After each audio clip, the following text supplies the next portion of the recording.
This is Pet Life Radio. Let's talk pets. ER Vet is brought to you by Heroes for Healthy Pets. We're passionate about your pet's health.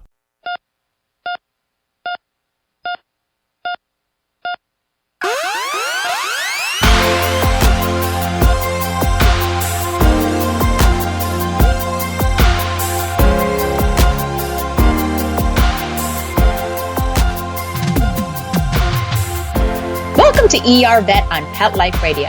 I'm your host, Dr. Justine Lee, and I'm a board-certified veterinary specialist in emergency critical care and toxicology. Thanks for joining us. Today, we're going to be talking about Lyme disease in dogs. We'll be right back after these messages. Not pumped about cleaning the litter box? Try World's Best Cat Litter Zero Mess, the litter that gives you 2 times better clumping and more odor control with less litter. That's right. You scoop once and you're done. No chiseling, no scraping, no crumbling, no problem. Looking for fast and easy litter box cleanup? Zero Mess. Try it. You're welcome in advance. Save $2 on World's Best Cat Litter. Visit www.saveonworldsbest.com. It's not just a sneeze. It could be the pathway to disease. Your dog is at risk for contracting dog flu. That's why it's important to vaccinate your dog for dog flu. Get your dog vaccinated today. Visit dogflu.com for more information. Let's Talk Pets on PetLifeRadio.com.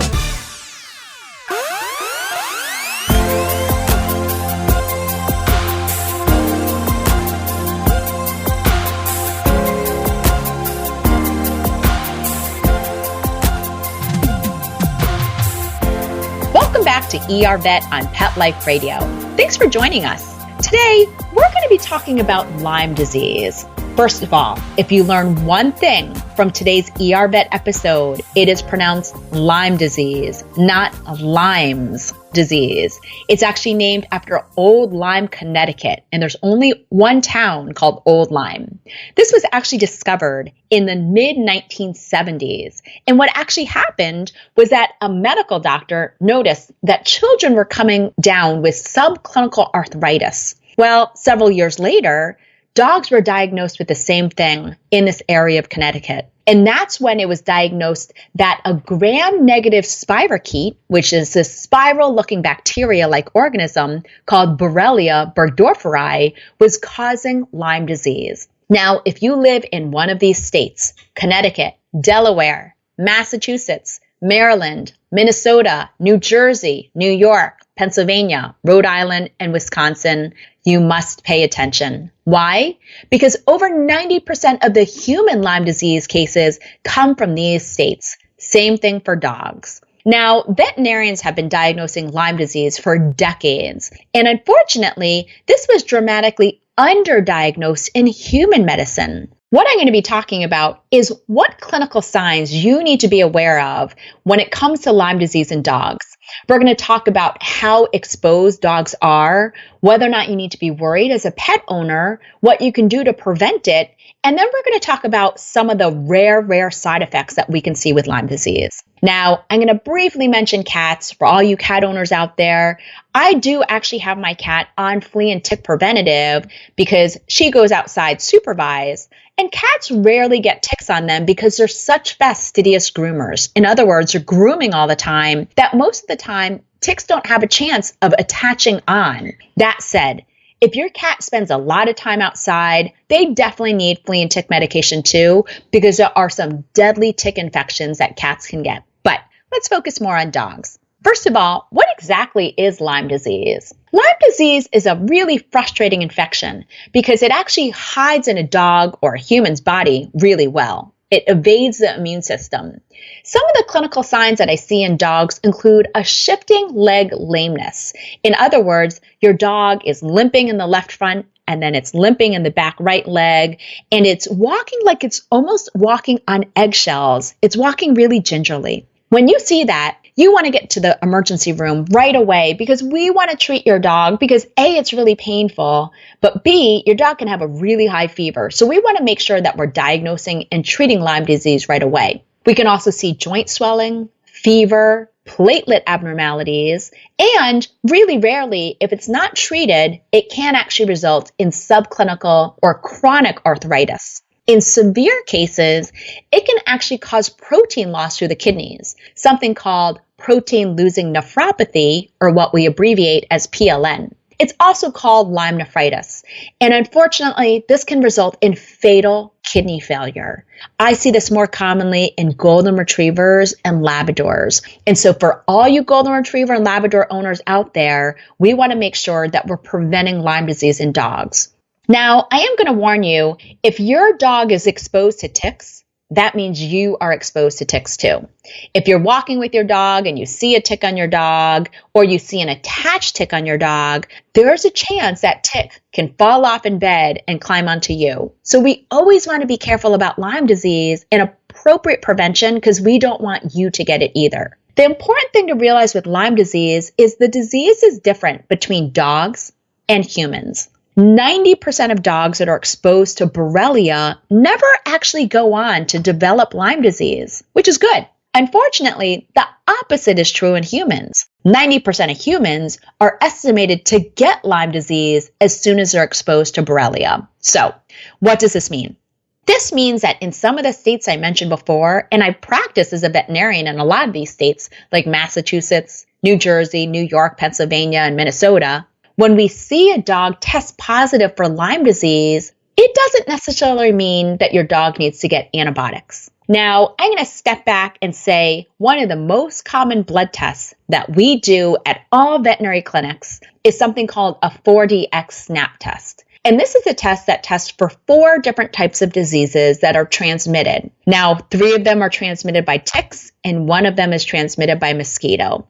And so a lot of vets will actually use this test because they're trying to test your dog for heartworm disease and for Lyme disease. They want to make sure your dog is heartworm negative before they start them on a heartworm medication. Now, in some of these 10 to 13 states where we see the majority of Lyme disease, I would say that about 70 up to 90% of dogs oftentimes will test positive for Lyme disease. It doesn't mean that they have an active infection at that time, but if your dog is showing clinical signs, it means your dog definitely needs to be treated with the antibiotic doxycycline. We'll get to treatment in just a few minutes. So, how do you know whether or not your dog needs to be treated if your dog tests positive for Lyme? If you live in one of those 10 to 13 states that has a really high prevalence of Lyme disease, we're going to base the decision to treat your dog as a veterinarian on 2 things. 1, is your dog symptomatic? And 2, does your dog have protein in the urine? Which means we need to do a really quick urine test, a urine dipstick, to look for the presence of protein in the urine. If your dog is showing symptoms and or if your dog has protein in the urine, your dog definitely needs to be treated with the antibiotic to be on the safe side. Now, the antibiotic doxycycline is pretty safe. That said, it does have a few rare side effects. And I see a lot of pet owners and veterinary professionals giving doxycycline the wrong way. Now, for you humans out there, if you've ever had to take doxycycline, your pharmacist will often talk to you about some of the side effects. First of all, doxycycline can cause really bad heartburn, so you want to be careful and make sure to ideally take it with a small amount of food. The second important thing to know is doxycycline is inactivated by dairy products, which means you cannot give it with cheese or ice cream to your dog. The third thing to know is we never want the pill of doxycycline to get stuck in the esophagus. Because if you've ever tried to swallow a pill and you don't swallow it all the way into your stomach, with doxycycline, that can actually cause severe esophageal strictures or esophagitis. So it can actually be really dangerous. This is one of the reasons why when I tell dog or cat owners to give doxycycline, that they ideally give the dose in the morning, they give it with a small meatball or some kind of pill pocket, and then they feed their pet right after. In that way, if your dog eats, it pushes the pill directly into the stomach. This is one of the reasons why I never give doxycycline before you go to bed. And the reason why is the last thing I want is for the pill to be stuck in the esophagus, and now your dog is lying on its side getting heartburn for hours. So ideally dose it in the morning, ideally dose it with a small meatball, and then make sure to feed them afterwards. If you can't feed them right after, I will always send owners home with a syringe, an oral dosing syringe, so they can give them a couple of teaspoons of water to flush that pill out of the mouth into the esophagus, and into the stomach. The last side effect that you need to know about doxycycline is in humans or in albino dogs like white boxers with pink noses. They can get really sunburned from this. So you want to stay out of the sun with doxycycline. All right, let's take a short break and we'll continue right after these announcements from our sponsors on how we're going to treat and further diagnose Lyme disease in dogs.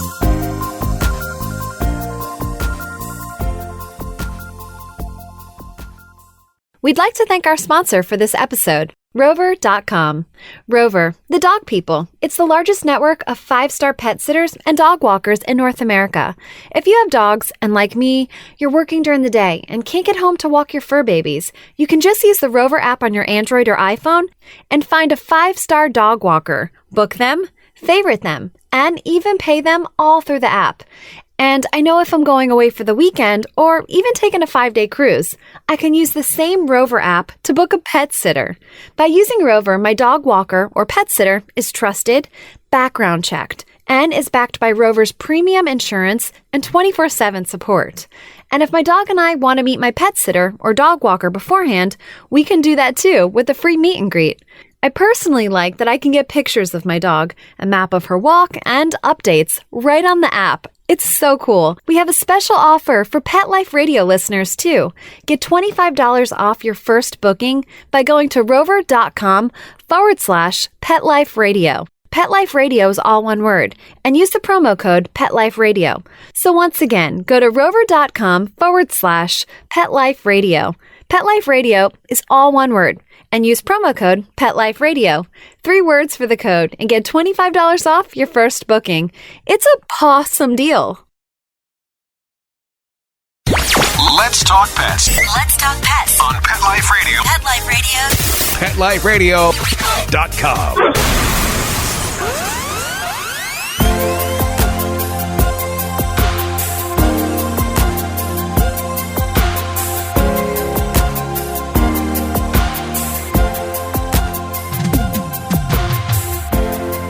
Welcome back to ER Vet on Pet Life Radio.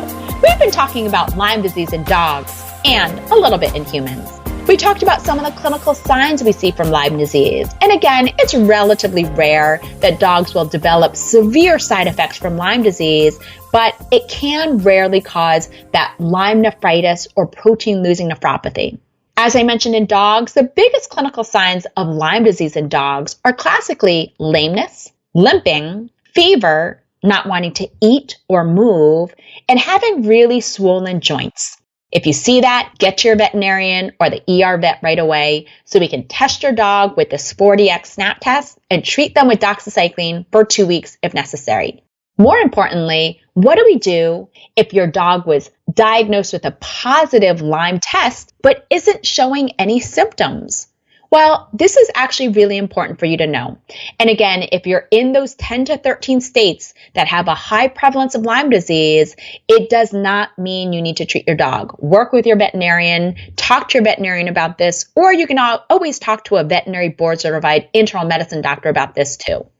My general guideline is as long as your dog isn't showing any symptoms or doesn't have any protein in the urine, your dog does not need antibiotic therapy. And again, that's because I mentioned that 90% of dogs that are positive for Borrelia never go on to clinically develop Lyme disease. Based on those stats, based on you living in one of those Lyme endemic states, again, that's going to affect how aggressively we treat it.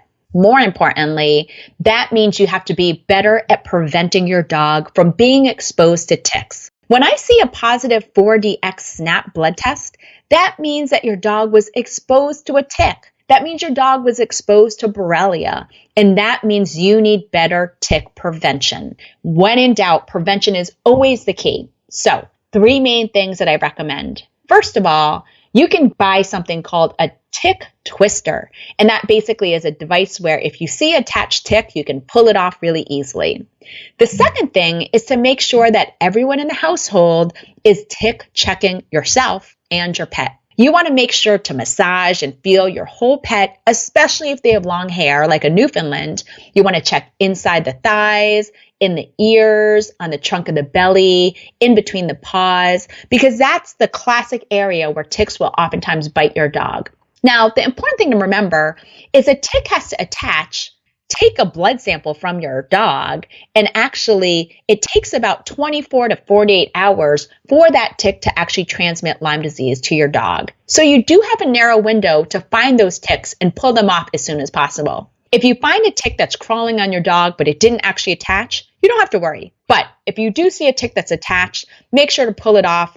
Now, I oftentimes will have pet owners bring their ticks into the vet clinic or to the ER vet. We don't need you to bring in the ticks to the clinic. When in doubt, it means you need better tick preventative. So again, tick picking with those tick twisters, making sure to check your dog and massage them and feel them to make sure you don't feel any ticks on them. And then considering two important things and working with your veterinarian. I like to either consider a Lyme vaccine or using a preventative that's a prescription strength tick preventative that kills ticks quickly. Now, let's talk about the Lyme vaccine. Now, I don't typically vaccinate for Lyme disease unless you live in one of those states. So again, the states like New York, New Jersey, Connecticut, Delaware, Massachusetts, Maryland, Minnesota, Pennsylvania, Rhode Island, and Wisconsin. If you have a dog, especially a golden retriever or Labrador, you like to hike in the woods, you know your dog likes to hunt, those are dogs that I do typically recommend vaccinating for Lyme disease. If you live in a deer-free area or you don't live in one of those states that I mentioned, it's less likely that your dog needs the vaccine. But talk to your veterinarian about that. The second important part of prevention is going to be oral medication. I like using oral prescription strength tick preventatives like Bravecto. You can also use NexGard or Simparica. There's a couple of different ones out there. I prefer the oral flea and tick medications because they kill ticks really quickly, as fast as 4 to 8 hours. And you'll literally see these attached ticks fall off and sort of desiccate and dehydrate. This is really important because we want a fast-acting tick preventative that's going to kill the tick before it has the opportunity to spread Borrelia or Lyme disease to your dog. When in doubt, talk to your veterinarian about that. Remember, prevention is really important with Lyme disease. Being that I'm based out of Minnesota and I definitely have picked ticks off my dog before, I know that I want to be really aggressive in preventing it just because I have seen the devastating and potentially fatal effects of Lyme nephritis or kidney failure from Lyme disease. And it's not worth exposing your dog. So when in doubt, make sure you talk to your veterinarian about appropriate tick prevention. The good thing is, remember, Lyme disease is treatable. And again, just because your dog tests positive for Lyme disease doesn't necessarily mean that they need to be treated with the antibiotic. We're only going to treat them if they're clinically sick from the disease or if they have that protein in the urine. But more importantly, learn from that positive tick test. When you get that positive test, that means you're failing to use an appropriate tick preventative to prevent the disease. So, when in doubt, when you live in those 10 to 13 states that have a lot of Lyme disease, work with your veterinarian, your emergency vet, or your board-certified veterinary specialist in the area to determine whether or not your dog needs better tick preventative or needs to be treated. Again, my general rule is if your dog has symptoms, he should be treated. There are a couple of additional tests you can do called the quantitative C6 blood test.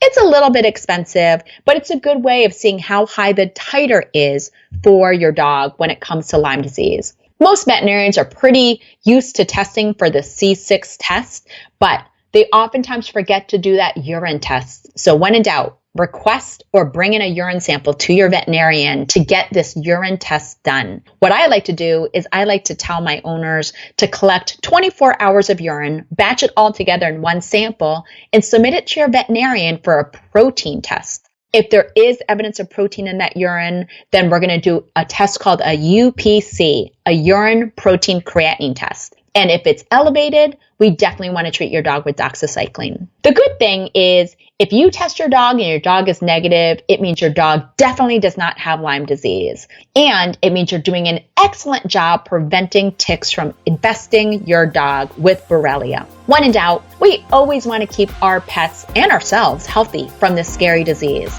Thankfully, it's treatable, but you want to check with your veterinarian on how and when to test for it. More importantly, focus on prevention. Talk to your veterinarian about tick picking, using preventative care like Brevecto or NexGard or some of these other types of oral flea or tick medications to help avoid this potentially life-threatening infection to begin with. Well, that brings us to the end of today's show. Find me at drjustinelee.com, on Facebook at Dr. Justine Lee, or email me your pet questions at drjustine@petliferadio.com. With that, we're out of time, and we want to thank Mark Winter, our producer, for making this show possible. See you at the next episode. Let's Talk Pets, every week on demand, only on PetLifeRadio.com.